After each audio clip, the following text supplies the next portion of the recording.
Olá pessoal, eu sou a professora Gisela de Língua Portuguesa e hoje vamos falar sobre as figuras de linguagem, um conteúdo muito importante para a UniOeste, presente em muitas questões do vestibular 2018, 2019 e 2020.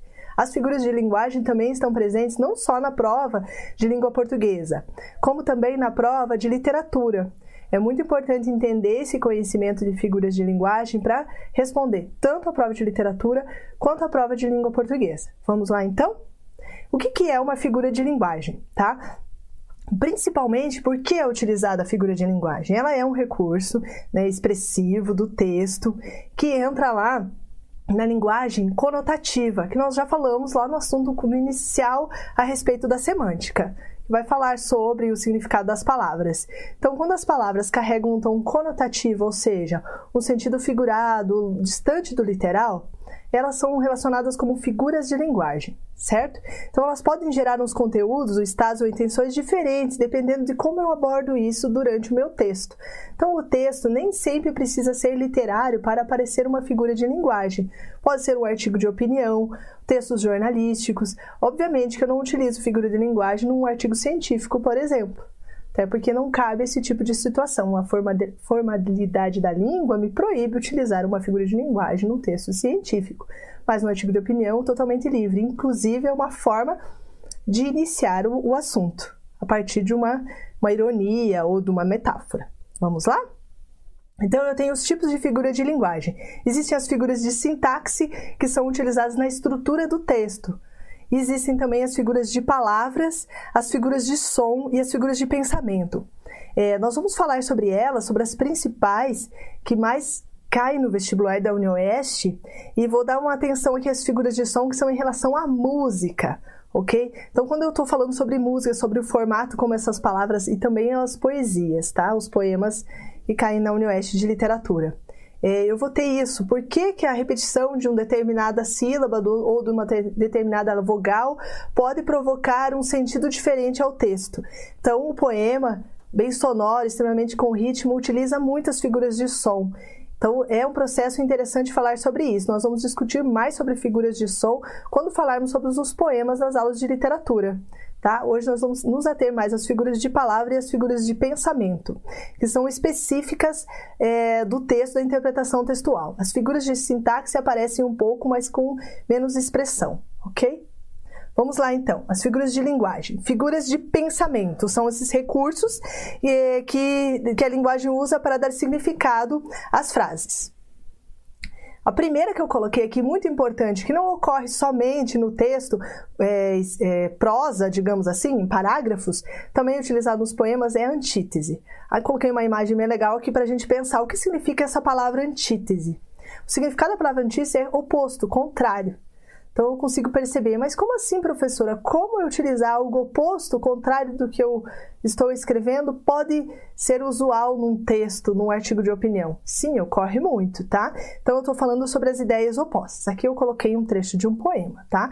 Não existiria som se não houvesse o silêncio. Não havia luz se não fosse a escuridão. A vida é mesmo assim, dia e noite, não e sim.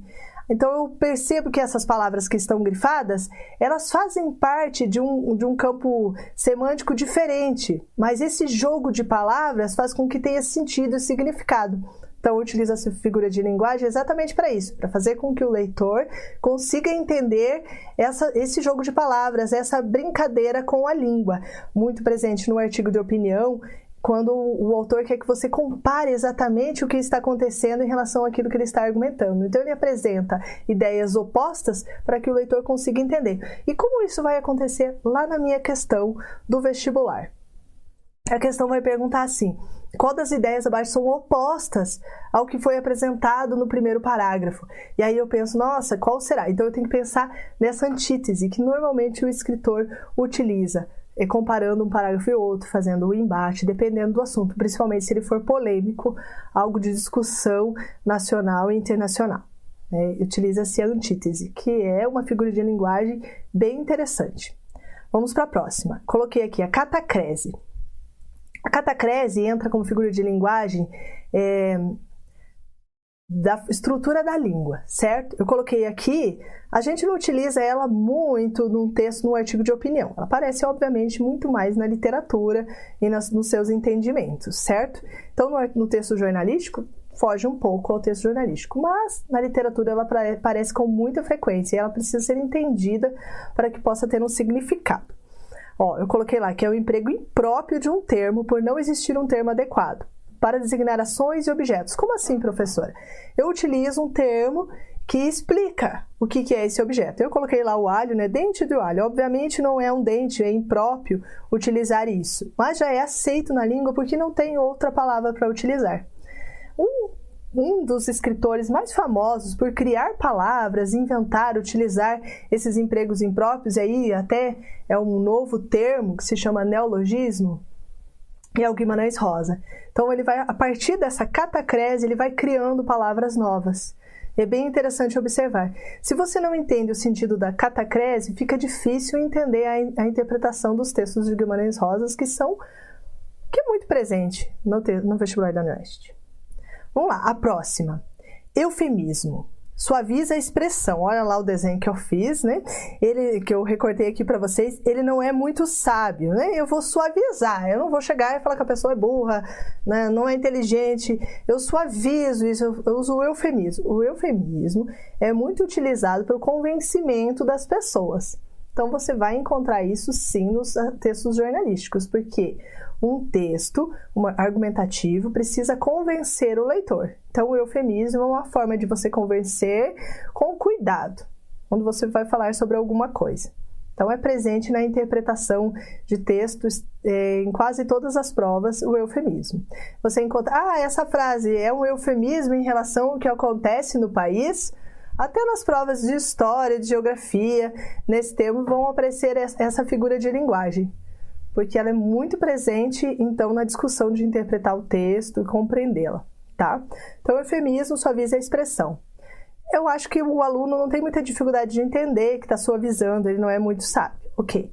Mas é importante saber o nome, a nomenclatura disso, eufemismo, porque essa palavra, sim, aparece nos enunciados do vestibular. Se eu não sei o que significa eufemismo, eu não consigo responder a minha pergunta. Então, é importante conhecer o nome, eufemismo, tá?